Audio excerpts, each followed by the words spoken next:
Assalamualaikum warahmatullahi wabarakatuh. Innal hamdalillah ta'ala nahmaduhu wa nasta'inu bihi wa nastaghfiruh wa na'udzu billahi ta'ala min shururi anfusina wa min sayyiati a'malina. Man yahdihillahu fala mudilla lahu wa man yudlil fala hadiya lahu. Wa asyhadu an la ilaha illallah wahdahu la syarika lahu wa asyhadu anna Muhammadan abduhu wa rasuluh. Allahumma salli wa sallim wa barik ala nabiyyina Muhammad wa ala alihi wa ashabihi ajma'in. Amma ba'du, ikhwani dan akhwati yang semoga senantiasa dirahmati dan diberkahi oleh Allah tabaraka wa taala. Kita masih membahas tentang masalah perbedaan antara baik sangka dan tiberdaya. Kenapa ikhwani? Karena ini masalah yang tersebar dan tidak ada seorang pun di dunia ini kecuali terkadang terkena masalah tiberdaya tanpa dia sadari. Oleh kerana itu, di antara sebab besar yang mendorong seorang hamba untuk melakukan maksiat atau terjerumus dalam kelalaian masalah tiberdaya tanpa dia sadari, wal'iyadu billah. Maka penulis rahimahullah ta'ala berkata, al-farqu baina husni zanni wal ghurur, perbedaan antara baik sangka dan tiberdaya. Kata beliau, husnul zan, berbaik sangka yang mendorong, membawa seorang hamba untuk melakukan amalan kebaikan, menunjukkannya untuk melakukan amalan kebaikan. Itu adalah berbaik sangka yang benar. Namun jika ada berbaik sangka tapi membawanya untuk kelalaian, untuk meninggalkan kebaikan, untuk menurani amalan kebaikan berdasarkan husnuzan, sebenarnya ini yang tiberdaya, wal'iyadu billah. Bayangkan di antara hal yang sangat besar, tujuan iblis yang sangat besar terhadap kita, ingin menjatuhkan seorang hamba ke dalam kelalaian, ke dalam angan-angan yang kosong, di dalam tiberdaya. Ini tujuan syaitan yang sangat besar.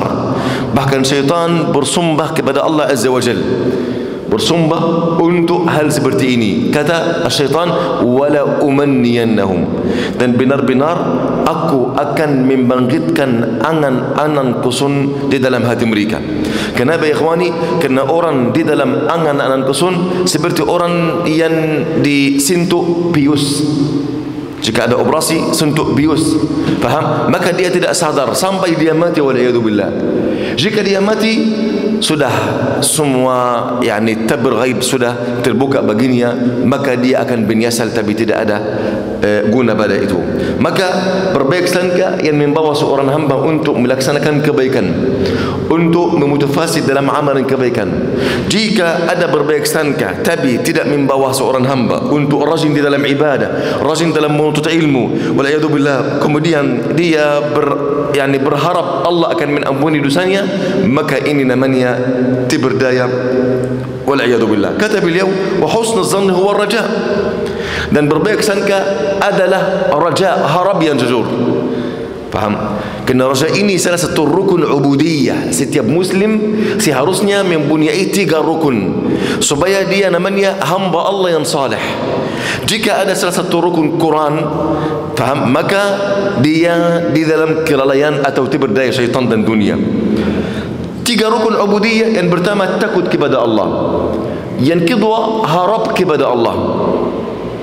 Yang ketiga, cinta kepada Allah Azza wa Jal. Maka cinta dan harap dan jujur harus ini benar sudah berwujud di dalam hati seorang hamba. Jika engkau melihat seorang ada rajin di dalam ibadah, rajin di dalam amalan kebaikan, kerana 3 rukun ini sudah berkumpul dalam hatinya. Jika dia merasa malas, artinya ada salah satu rukun surah Quran. Maka tugas engkau senantiasa apa? Melihat apakah rukun-rukun ini ada atau tidak. Bagaimana engkau menguatkan rukun tersebut. Bagaimana engkau mencegah hati untuk apa? Terjatuh di dalam, wal'iyadu billah, sebaliknya rukun-rukun tersebut. Kata beliau, wa husnul zanni huwa raja, berbaik sangka adalah harap yang jujur. Faman kana raja'u hadiyan ila ta'ah, siapapun yang harap niat menunjukkannya ke ketaatan kepada Allah Azza wa Jal dan mencegah niat dari berbuatan maksiat, maka ini raja yang benar. Dan barang siapa yang harap niat membawah niat ke kelalaian wal'iyadu billah, meninggalkan ketaatan dan melakukan keburukan, maka ini tiberdaya wal'iyadu billah. Kata beliau, seperti beliau berikan apa contoh, orang mempunyai kebun, khalas, tapi dia tidak menanam apapun, tidak memberikan air untuk kebun ini, tidak memperhatikan kebun ini sama sekali, dan dia berharap akhirnya setelah musim maka dia akan apa, menambil banyak uang dan harta dari kebun tersebut. Dia akan menjual tanamannya, kemudian dia akan menambil harta dari kebun tersebut, akan beruntun. Bagaimana mungkin semua orang akan berkata apa terhadap orang ini orang bodoh wal'iyadzubillah. Kenapa? Karena jika dia ingin harus panen sesuatu dari kebun tersebut, harus dia menanam sesuatu, harus dia memperhatikannya, harus memberikan air dan pupuk dan ini dan itu, dan setelah 4 bulan minimal dia akan ambil hasil dari kebun tersebut. Jika ini semuanya tidak terjadi, itu berarti ini orang bodoh. Ini kalau masalah duniawi, halas muncul sekali kebodohan orang tersebut. Tapi dalam masalah agama, faham? Maka jika kita muamalah kepada Allah seperti kita muamalah masalah duniawi, pasti ikhwani kondisi kita akan berbeda. Kita sangat bentar dalam masalah duniawi, menamalkan akal dalam semua masalah duniawi. Namun jika masalah agama, seperti apa kita karena harapan kita luas sekali, tapi sebenarnya ini bukan harapan, ini tiberdaya, ini angan-angan yang kosong. Karena jika ada harapan yang jujur, harapan ini membawa engkau untuk beramal, harapan ini mendorong engkau untuk rajin di dalam amalan kebaikan, harapan ini mencegah engkau dari amalan keburukan. Jika engkau malas, maka harapan ini mengobati kemalasan engkau. Ini harapan yang jujur, faham? Lalu kata beliau, wa kadzalika law hasuna dhannuhu wa qawiya raja'u. Begitulah orang yang berbaik sangkanya sudah kuat dan harapannya sudah jujur, maka bi an yaji'uhu waladun min ghairi jima', orang yang beranan-anan, dia masalan mempunyai anak tanpa dia mempunyai istri, tanpa dia menjauhi istrinya. Kalau dia beranak ini sampai hari kiamat, apakah Allah akan memberikannya anak? Mustahil. Orang ini mempunyai anak harus ada istri, harus dia menjauhi istri. Akhirnya dia seharusnya berharap Allah memberikannya anak yang saleh. Namun tanpa ada istri, tanpa menjauhi istri, bagaimana dia ingin mempunyai anak? Ini namanya tiberdaya. Ini bukan harap, ini angan-angan wal'iyadzubillah saja. Anda bayangkan, syaitan berkata, wala umanniyannahum, dan benar-benar aku akan membangkitkan angan-angan kosong dalam hati mereka. Kalau engkau memeriksa hati banyak orang, engkau ingin apa dari Allah? Aku ingin ini dan itu dan ini dan itu. Taib, apakah engkau punya ikhtiar untuk hal seperti ini? Apakah engkau sudah mulai untuk melakukan hal seperti ini? Bagaimana, mohon maaf, kondisi engkau untuk mendapatkan hal seperti ini, baik hal ini duniawi atau ukhrawi, di dunia atau di akhirat? Jika tidak ada langkah dari engkau untuk menuju hal yang engkau inginkan dari Allah, artinya engkau terjerumus di dalam angan-angan wal'iyadzubillah. Taib. Kata Allah Azza wa Jalla, فكذلك من حسن ظنه ومن حسن ظنه وقوي رجاءه في الفوز بالدرجات. Ini hal yang duniawi. Orang punya kebun, seharusnya dia apa? Memperhatikannya, menanam yang bagus, memilih bibit yang bagus, bubuk yang bagus, akhirnya dia insyaallah akan dapat hasil yang bagus. Namun tidak ada, ini namanya angan-angan saja, dan ini di mata manusia orang bodoh. Begitu juga orang yang ingin mempunyai anak tanpa dia menjauhi istri, mempunyai istri, ini angan-angan yang kosong. Begitu orang yang ingin mencapai darajat yang tertinggi di sisi Allah Azza wa Jalla, orang yang ingin Allah mengampuni dosanya. Bagaimana mungkin Allah mengampuni dosa seorang yang masih bertekad kuat dalam maksiat? yang masih tidak ingin membersihkan hatinya atau jiwanya. Ini mustahil ya ikhwan. Kata beliau, Allah Azza wa Jalla berfirman, innal ladina amanu wal ladina hajaru wa jahadu fi sabilillah ulaika yarjuna rahmatullah. Sungguhnya orang yang beriman, orang yang berhijrah, orang yang berjihad fi sabilillah, mereka lah yang berharap rahmat Allah Azza wa Jalla. Mereka yang apa?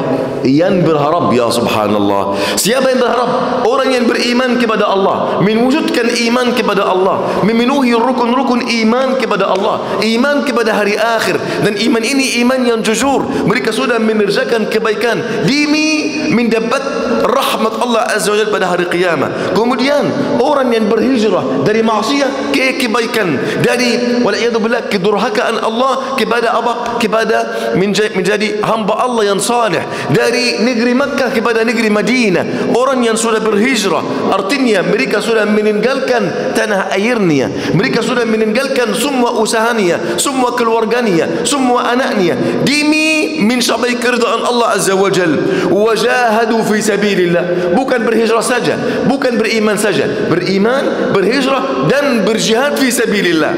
Mereka semua ini yang benar-benar berharap rahmat Allah Azza wa Jalla. Jika orang tidak memenuhi iman kepada Allah, bahkan tidak mengetahui bagaimana menguatkan keimanannya kepada Allah, bahkan tidak mengetahui bagaimana memelihara imannya kepada Allah, bagaimana menguatkannya, bagaimana menyempurnakan imannya kepada Allah Azza wa Jalla. Orang belum hijrah dengan benar, masih hatinya rusak waliyadzubillah, masih jiwanya kotor waliyadzubillah, masih dalam hatinya waliyadzubillah rasa iri dan hasad kepada para muslimin, masih belum menyucikan hatinya dan jiwanya dengan iman kepada Allah Azza wa Jalla, masih berada di atas maksiat, belum hijrah dengan benar. Wajahadu fi sabilillah, orang tidak ada perjuangan baginya fi sabilillah. Bayangkan, orang menuntut ilmu ini berjuang fi sabilillah, orang berusaha untuk bertaubat dengan jujur, berjuang fi sabilillah, orang yang membersihkan hatinya, berusaha terus untuk menyucikan jiwanya dan hatinya dengan iman, dengan cinta kepada Allah, takut kepada Allah, maka ini namanya berjuang fi sabilillah.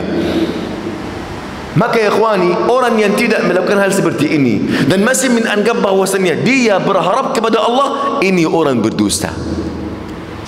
Dia berdusta atas dirinya sendiri. Dia terjerumus dalam tiber daya. Karena Allah yang bilang ini, mereka lah yang beriman, yang berhijrah, yang berjihad, mereka benar-benar yang berharap rahmat Allah Azza wa Jalla. Ulaika yarjuna rahmat Allah. Kata beliau, fata'ammal kaifa ja'ala raja'uhum ityanuhum bihadhihi ta'at. Perhatikanlah bagaimana Allah Azza wa Jalla menjadikan harapan mereka yang jujur, mereka melakukan semua kebaikan ini, beriman, berhijrah dan berjihad fi sabilillah. Qala al-maghrurun. Baik, ini mengenai masalah apa? Masalah perbedaan antara husnuzan dan tiberdaya. Husnuzan yang membawa engkau untuk melakukan kebaikan dan meninggalkan keburukan dan terus menerus rajin. Walaupun engkau terjatuh ke dalam kelalaian sebentar, maka engkau apa? Bersegera untuk bertaubat dan istighfar dan di dalam kebaikan kepada Allah Azza wa Jalla. Ini namanya husnuzan. Dan husnuzan adalah harap yang jujur. Harap yang jujur adalah rukun ubudiyah. Engkau tidak jadi hamba Allah yang baik kecuali engkau memenuhi semua rukun ubudiyah. Khalas, ini yang pertama. Yang kedua, al-ghurur, tiberdaya atau angan-angan kusun. Kebanyakan manusia terjerumus dalam angan-angan kusun tanpa mereka sadari. Bagaimana saya mengetahui bahwasannya aku berada dalam angan-angan kusun?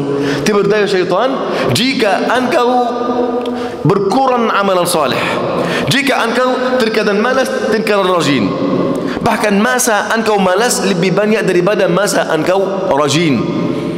Jika engkau berharap engkau masuk surga yang luas, tetapi amalan engkau tidak mengantarkan engkau kepada kubur yang di belakang rumah engkau, khalas, tidak ada amalan sama sekali. tapi engkau ingin masuk surga. Dari mana amalan? Mana buktinya?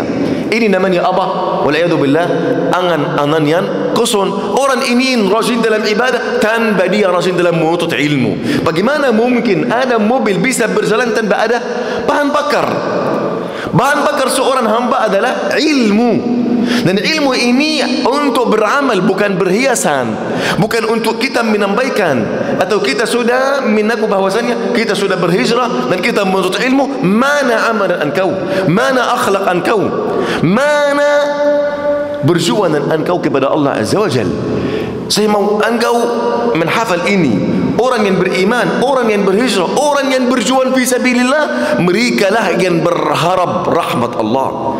Jika ada orang berharap rahmat Allah tanpa dia memenuhi iman kepada Allah, menyempurnakan iman kepada Allah, mengetahui mana amalan yang menurani keimanannya kepada Allah Azza wa Jal, atau melemahkan imanannya kepada Allah Tabaraka wa Ta'ala, tanpa dia berjuang, berjihad fi sabilillah, tanpa dia berhijrah terus dari maksiat ke ketaatan, dari kelalaian ke ibadah yang rajin, maka ini tidak harapan yang jujur.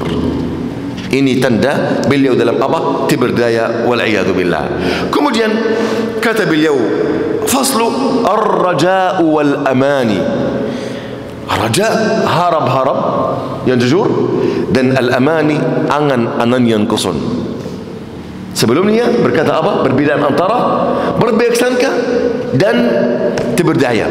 Sekarang beliau ingin menjelaskan perbedaan antara harap yang jujur dan angan-angan yang kosong. Kenapa beliau sangat memperhatikan masalah ini? Karena kebanyakan maksiat karena angan-angan kosong, karena tiberdaya. Dan pelakunya tidak sadar bahwasannya beliau berada di dalam tiberdaya syaitan. Pelakunya tidak sadar bahwasannya dia boneka di tangan syaitan. Yang menarahkannya, yang menatur hatinya dan jiwanya adalah syaitan, wal'iyadu billah. Bahkan terkadang seorang di antara kita menjadi tawanan syaitan, bahkan tentara untuk syaitan. Dengannya syaitan bisa menyakiti hati seorang lain.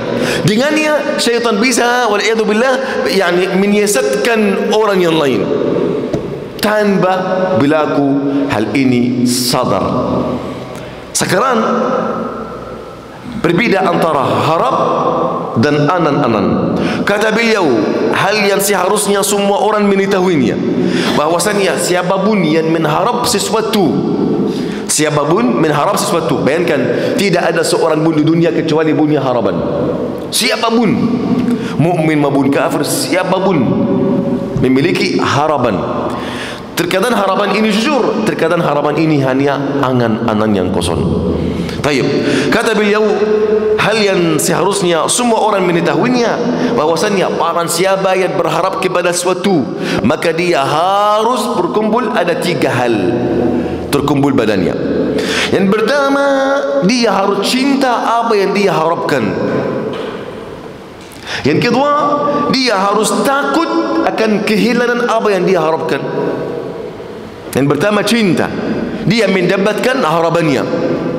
Yang kedua ketakutannya, rasa khawatir, dia akan kehilangan apa yang dia harapkan.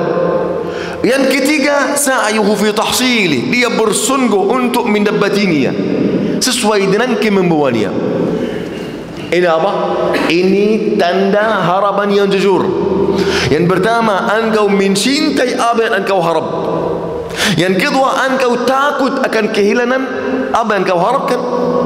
Yang ketiga, engkau bersungguh untuk mendapati apa yang engkau harapkan dengan kemampuan engkau. Dengan apa? Kemampuan engkau. Namun jika ada harapan tidak disertai satu hal dari hal tersebut, maka ini angan-angan kosong. Dan harapan sesuatu berbeda sama angan-angan kosong. Setiap orang yang berharap dia takut. Bayangkan, setiap orang yang berharap dia apa? Dia takut. Sebagian manusia berkata apa? Kami beribadah kepada Allah karena kami mencintai Allah, bukan karena kami takut kepada Allah. Kata mereka, ini kedudukan ubudiyah yang sangat tertinggi, dan mereka wallahi berdusta. Karena jika engkau mencintai Allah, berharap kepada Allah, seharusnya engkau takut kepada Allah. Mustahil berbisa masalah rasa cinta kepada Allah dan rasa harap dan jujur dan takut kepada Allah. Ini mustahil, itu semuanya terbisa. Paham ya ikhwani? Kata beliau, fakullu rajin khaif. Setiap orang yang berharap, maka dia seharusnya takut. Ada rasa khawatir dalam hatinya. Rasa khawatir, harapannya akan hilang. Wassairu ala at-tariqi idza khafa asra'al masir.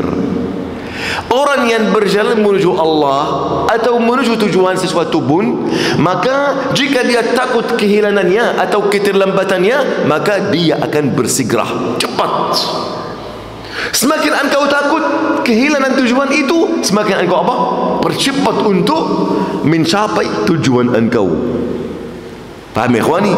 Ini kaidah untuk siapapun yang berjalan menuju tujuan. Semakin engkau takut kehilangan tujuan tersebut, semakin engkau apa? Bersegera untuk mencapai tujuan tersebut. Kata Rasulullah sallallahu alaihi wasallam, "Man khafa adlaj." Barang siapa yang takut, dia akan berjalan pada malam hari. Kenapa? Karena berjalan pada siang hari ramai, semua orang berjalan, maka jalan engkau tidak akan lancar. Kapan akan lancar? Kapan jalan akan bagus dan engkau bisa cepat? Jika pada malam hari. Kata Rasulullah, man khafa adlaj. Barang siapa yang takut, dia akan berjalan pada malam hari. Wa man adlaja balagal manzil. Dan barang siapa yang berjalan pada malam hari, dia akan mencapai tujuannya. Maksud Rasulullah sallallahu alaihi wasallam, barang siapa yang benar-benar takut kepada Allah, maka dia ada nasib baginya dari qiyamul laili. Karena amalan pada malam hari yang mana tidak ada seorang melihat engkau, yang mana engkau hanya berdiri di hadapan Allah, ini tanda engkau takut kepada Allah. Tidak ada bamir dalam hati engkau terhadap manusia, maka engkau bisa mencapai tujuan engkau.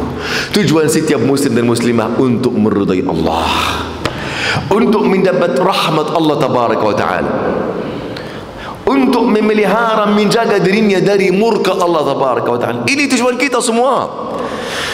Apa jalan yang sangat bindi, yang sangat lancar untuk engkau mencapai tujuan tersebut? Harus engkau qiyamul lail. Bahkan ya ikhwani, qiyamul lail ini salah satu sekolah yang tidak ada seorang pun akan kalah jika sudah masuk sekolah ini. Qiyamul lail pada awal Islam wajib atas Rasulullah, wajib atas umatnya. Wajib. Salat pada siang hari, waktu ini 2 salat saja. 2 rakaat pagi, 2 rakaat petang. Ini sebelum Allah mewajibkan salat 5 waktu. Paham? Sebelumnya salat ini 2 waktu saja. 2 rakaat pagi, 2 rakaat petang. Namun qiyamul laili wajib atas seluruhnya. Setelah Allah mewajibkan 5 fardu, harus Allah menjadikan salat qiyamul laili ini mustahab untuk kita, masih tetap wajib untuk Nabi Muhammad. Kenapa qiyamul laili ini wajib di awal Islam ya ikhwan? Karena seorang yang baru masuk Islam harus ada sesuatu yang meneguhkan kedudukannya, yang menguatkan keimanannya, yang mendekatkannya kepada Rabbnya. Saat yang sangat engkau dekat kepada Allah, yang engkau bisa mencapai apapun tujuan engkau, saat pada malam hari, terutama sepertiga malam terakhir. Sepertiga malam terakhir ini saat yang tersaksi oleh para malaikat, saat yang tersaksi oleh Allah Jalla Jalaluh. Allah turun pada langit yang pertama. Allah memanggil seluruh hambanya, siapapun yang ini beristighfar agar aku mengampuni dosanya, siapapun yang ingin rezeki agar aku berikannya rezeki, siapapun yang ingin itu dan ini, Allah terus memanggil hambanya sampai fajar terbit. Paham ya ikhwani? Karena itu semua orang berjalan menuju Allah. Jika ini jalan yang sangat lancar, sangat dekat, qiyamul lail. Siapapun yang ini berjalan menuju Allah, ada banyak cila-cila syaitan dan dunia, ada banyak ujian dan penderita di dunia. Seharusnya engkau memiliki kekuatan yang mengantarkan engkau ke tujuan engkau dengan selamat. Apa kekuatan ini? Allah Jalla Jalaluh. Apa sebabnya? Qiyamul lail, doa pada malam hari. Faham ya ikhwani? Dan termometer yang mengukur iman engkau berada dalam qiyamul lail, bukan berada dalam 5 waktu salat. Jika engkau tahu bagaimana kondisi engkau di sisi Allah, bagaimana kondisi keimanan engkau, engkau harus memeriksa apa? Qiyamul lail engkau. Walaupun 1 rakaat. Ini bukan masalah panjang engkau qiyamul lail berapa rakaat, berapa jam. Ini bukan. Walaupun 1 rakaat dengan raja, harap dan takut kepada Allah, cinta kepada Allah dan berdoa kepada Allah, maka ini namanya qiyamul lail. Yang penting ada nasib bagi engkau. Kata Rasulullah, man khafa adlaj, barang siapa yang takut sesuatu, dia akan berjalan pada malam hari. Barang siapa yang berjalan pada malam hari, pasti dia akan sampai ke tujuannya. Ala inna sil'atallahi ghaliyah. Ingatlah bahwasanya barang dagangan Allah itu mahal. Barang dagangan Allah itu adalah surga. Surga mahal. Dan sebab yang terutama untuk engkau mencapai surga ada harapan yang jujur. Harapan yang jujur tandanya membawa engkau untuk beramal. Kata penulis rahimahullah ta'ala, dan Allah tabaraka wa ta'ala sebagaimana menjadikan harap bagi orang yang mengerjakan kebaikan, Allah juga menjadikan takut bagi orang yang mengerjakan kebaikan. Yani orang yang mengerjakan kebaikan seharusnya memiliki memenuhi apa? Raja, harap dan takut kepada Allah Azza wa Jalla. Harap agar Allah menerima amalnya, harap agar Allah memberikannya istiqamah di dalam amalan tersebut, harap agar Allah memberikannya kemampuan untuk melakukan amalan tersebut. Faham? Harap tidak akan terputus sampai engkau mati. Harap yang jujur. Dan takut agar Allah mencegah engkau dari keburukan. Takut Allah tidak menerima amal engkau, engkau takut.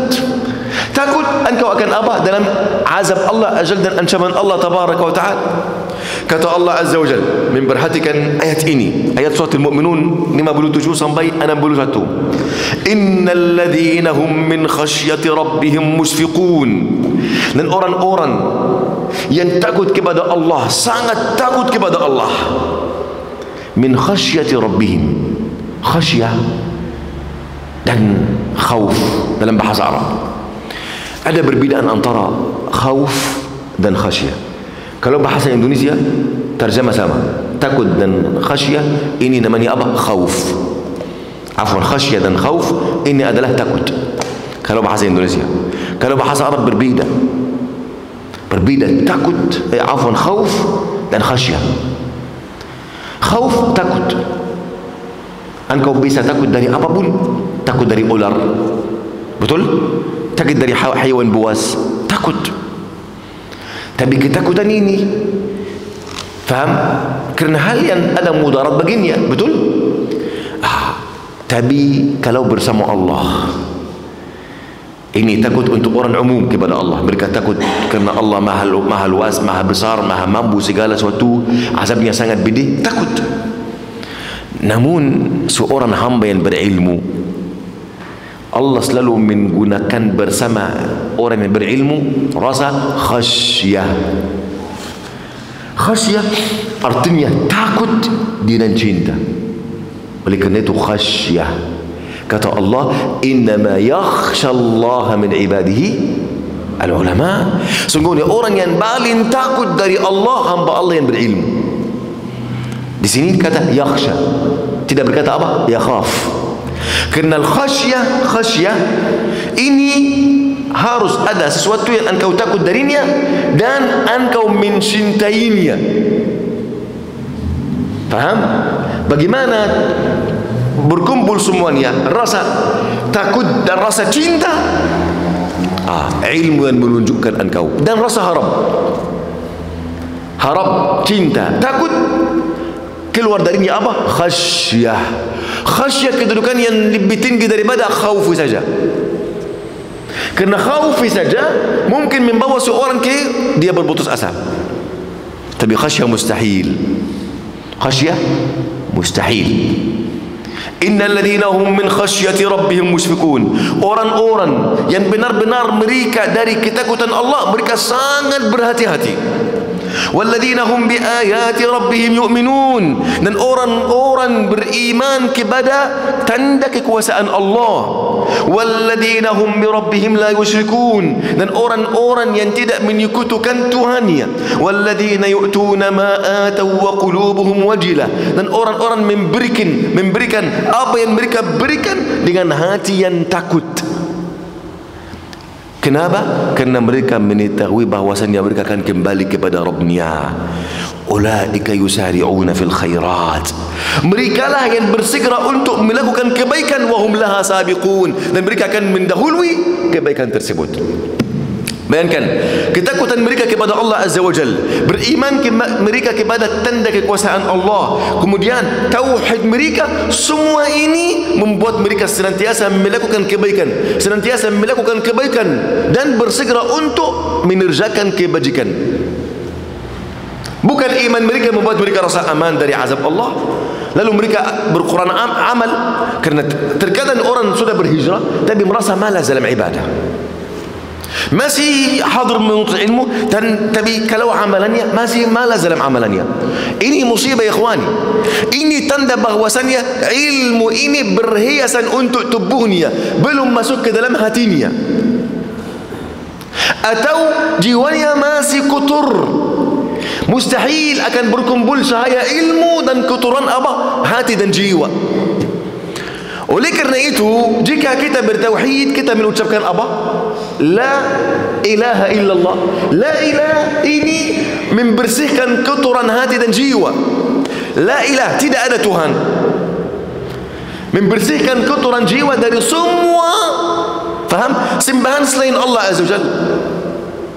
Jiwa itu bersandar atas hati, atas dunia, atas manusia, cinta pujian manusia, cinta kedudukan di antara manusia, cinta itu dan ini, atau takut kepada si fulan atau hal ini atau itu, harus membersihkan hati dari seluruhnya. Inilah ilah. Kemudian illallah, kecuali Allah saja, maka engkau harus memenuhi hati ini dengan cinta kepada Allah, bertauhid kepada Allah Azza wa Jalla. Faham? Lalu mustahil orang bertakut kepada Allah, kemudian beriman kepada Allah, bertauhid kepada Allah, dia akan berkurang dengan amalan. Mustahil. Jika orang mengaku bahwasanya dia sudah mempelajari ilmu, sudah berdekat kepada Allah, namun amalannya tidak menunjukkan kepada kejujuran hal ini, maka itu orang berdusta. Ilmunya bukan untuk Allah, masih ada penhalanan di dalam apa? Hatinya atau jiwanya. Dia menuntut ilmu, dia merasa kelezatan ilmu, namun ilmu ini belum masuk. Walaupun seorang alim, walaupun orang itu alim menyabarkan ilmu, tapi terkadang ilmunya bukan karena Allah. Ilmunya seperti apa? Tukang ilmu, bukan alim rabbani. Tukang ilmu seperti tukang sandal, seperti tukang bangunan. Dia mempelajari tugas ini supaya apa? Dia bisa hidup dalam dunia, supaya mendapat kedudukan di antara manusia. Karena itu orang yang pertama kali masuk neraka jahanam siapa? Orang alim. Seorang alim. Antum bayangkan seorang alim, orang hafal Quran, tapi ilmunya bukan karena Allah, tetapi karena ada tujuan duniawi, ada penhalanan, maka tidak masuk ke dalam hatinya, akhirnya tidak berguna baginya. Oleh kerana itu Aisyah radhiyallahu anha bertanya kepada Rasul, ya Rasulullah, firman Allah, walladzina yu'tuna ma ataw wa qulubuhum wajilah, orang-orang yang memberikan apa yang mereka berikan dengan hati yang takut. Apakah ini orang yang melakukan zina, mencuri, minum minuman khamar? Sedang mereka takut kepada Allah. Apakah mereka ini yang Allah mengampuni dosa mereka? Kata Rasulullah, bukan wahai putrinya Abu Bakar. Namun orang yang memberikan apa yang mereka berikan dengan hati yang takut, orang yang memberikan kebaikan, orang yang mengerjakan kebajikan, orang yang melaksanakan salat, puasa, zikir, haji, berdakwah, menyebarkan ilmu, dan mereka takut amalan mereka tidak diterima. Faham ya ikhwani? Mereka takut amalan mereka tidak diterima. Lalu mereka lah yang Allah mengampuni dosa mereka. Mustahil berkumpul rasa aman dari azab Allah dan rasa takut. Mustahil. Dan rasa aman dari azab Allah tidak terjadi sampai untuk para sahabat Nabi. Sebagaimana kita akan membaca bagaimana para sahabat Nabi orang yang paling takut kepada Allah Azza wa Jalla di antara manusia setelah para Nabi dan Rasul. Faham ya ikhwani? Maka kata penulis rahimahullah ta'ala, wallahu subhanahu wasafa ahla as-sa'adati bil ihsan ma'al khawf. Allah menwasafkan orang yang bergembira, orang yang ahli surga dengan melakukan kebaikan disertai takut. Melakukan kebaikan disertai takut, mereka adalah orang yang bergembira nanti pada hari kiamat. Dan Allah mensifatkan orang yang sengsara dengan apa? Amalan buruk dengan rasa aman.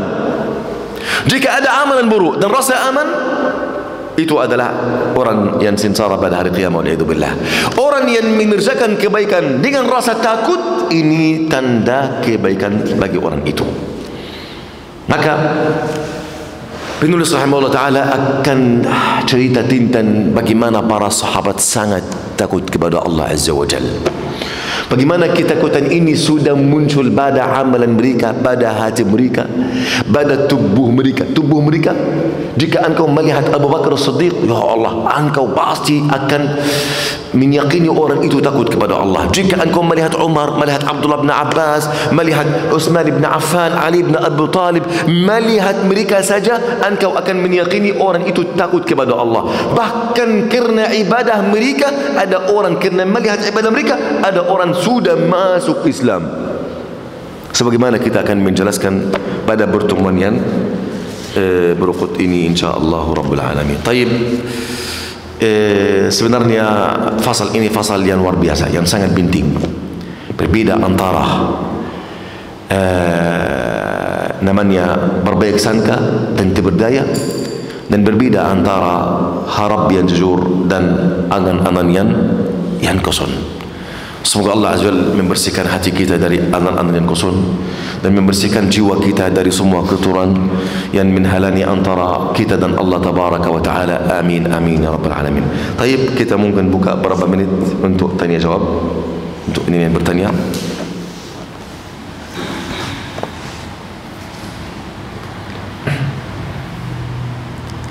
Ada yang mau, silakan. Masalah kalau kita punya sedikit waktu gitu saya kita melakukan qiyamul lail, mana yang lebih bagus kita mengerjakannya itu? Kan qiyamul lail itu kan identik dengan membaca ayat yang panjang.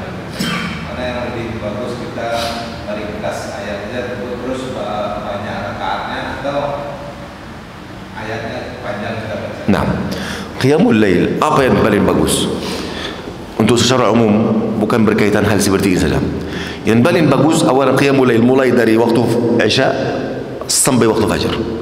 Jika engkau setelah Isya engkau mungkin 1-2 rakaat qiyamul lail, 4 rakaat, 3 rakaat, silahkan. Tapi waktu yang lebih utama kemana? Kapan? Di sepertiga malam terakhir. Mulai dari jam mungkin 12 atau setengah 12 sampai azan Fajar. Ini sepertiga malam terakhir yang sangat dimuliai Allah Azza wa Jalla. Ini yang pertama. Yang kedua, qiyamul lail mau 1 rakaat saja panjang, tidak ada masalah.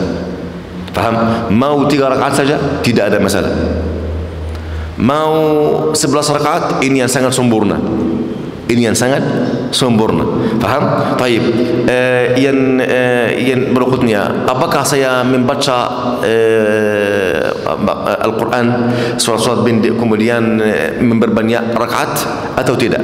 Sebenarnya qiyamul lail, sifat yang terutama baginya qiyam, berdiri, artinya membaca panjang. Ini ketika ini apa? Mudah untukmu. Namun jika engkau merasa hati engkau lebih dekat jika engkau rukuk, engkau panjang dalam rukuk. Jika engkau merasa engkau lebih dekat kepada Allah jika engkau bersujud, engkau bersujud. Faham ya ikhwani? Artinya setiap orang masing-masing bagaimana kondisi hatinya. Jika engkau merasa engkau lebih dekat jika engkau membaca Al-Quran, panjanglah untuk membaca Al-Quran. Faham ya ikhwani? Qiyamul lail juga tidak hanya dalam salah. Jika engkau berdiri istighfar, ini qiyamul lail.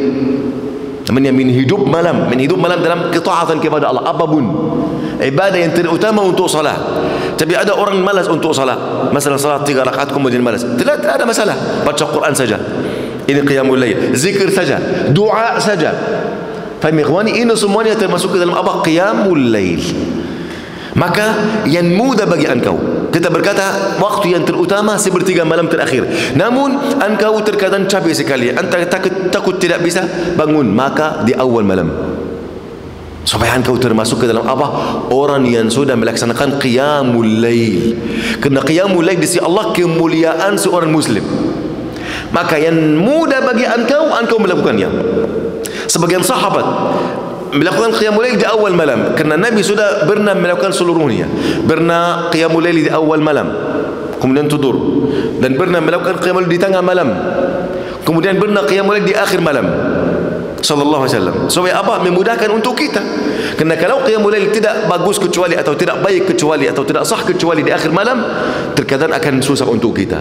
Ada yang capek tidak bisa bangun, ada pekerjaan yang berat pada siang hari, faham? Lalu mudah bagi engkau habis salat Isya mulai qiyamul lail, setengah jam, 1 jam, faham? Sekemampuan engkau 5 jam, 5 minit saja, ini namanya qiyamul lail. Tidak ada masalah. Yang penting ada nasib bagi engkau, supaya nama engkau tertulis di antara orang yang qiyamul lail pada malam itu. Kerana jika engkau tidur dari Isya sampai Fajr, engkau termasuk nama engkau dalam orang yang lalai. Bayangkan kalau dengan 1 rakaat saja termasuk ke dalam apa? Diwan orang yang melaksanakan qiyamul lail. Paham ya ikhwani? Semoga Allah Azza wa Jalla memudahkan ibadah ini untuk kita semua. Amin ya rabbal alamin. Baik, ada yang lain? Jadi maksudnya tidak harus tidur dulu kita melakukan. Tidak harus tidur. Tidak harus tidur. Mau habis Isya mulai qiyamul lail, bagus. Seperti di Ramadan kita qiyamul lail mulai dari kapan? Habis salat Isya kita salat tarawih. Tarawih ini namanya asal qiyamul lail. Tidak ada nama tarawih dalam sunnah. Tidak ada nama salat tarawih dalam sunnah. Paham? Ada dalam sunnah apa? Ada qiyamul lail, ada tahajud. Ini nama salat malam. Kalau menamakannya tarawih tidak ada masalah. Tapi maksud saya salat di antara Isya dan Fajr ini namanya qiyamul lail. Yang bagus apa? Yang mudah bagi engkau. Yang bagus apa? Yang engkau berasa kedekatan hati engkau kepada Allah. Faham? Kapan aja silahkan. Yang penting engkau harus nama engkau tertulis di antara orang yang melaksanakan qiyamul lail, bukan orang yang lalai waliyadzubillah. Nah, kemudian tidak harus panjang ayat. Utsman bin Affan, Aisyah radhiyallahu anha, banyak dari para sahabat Umar bin Khattab, mereka qiyamul lail dengan 1 ayat.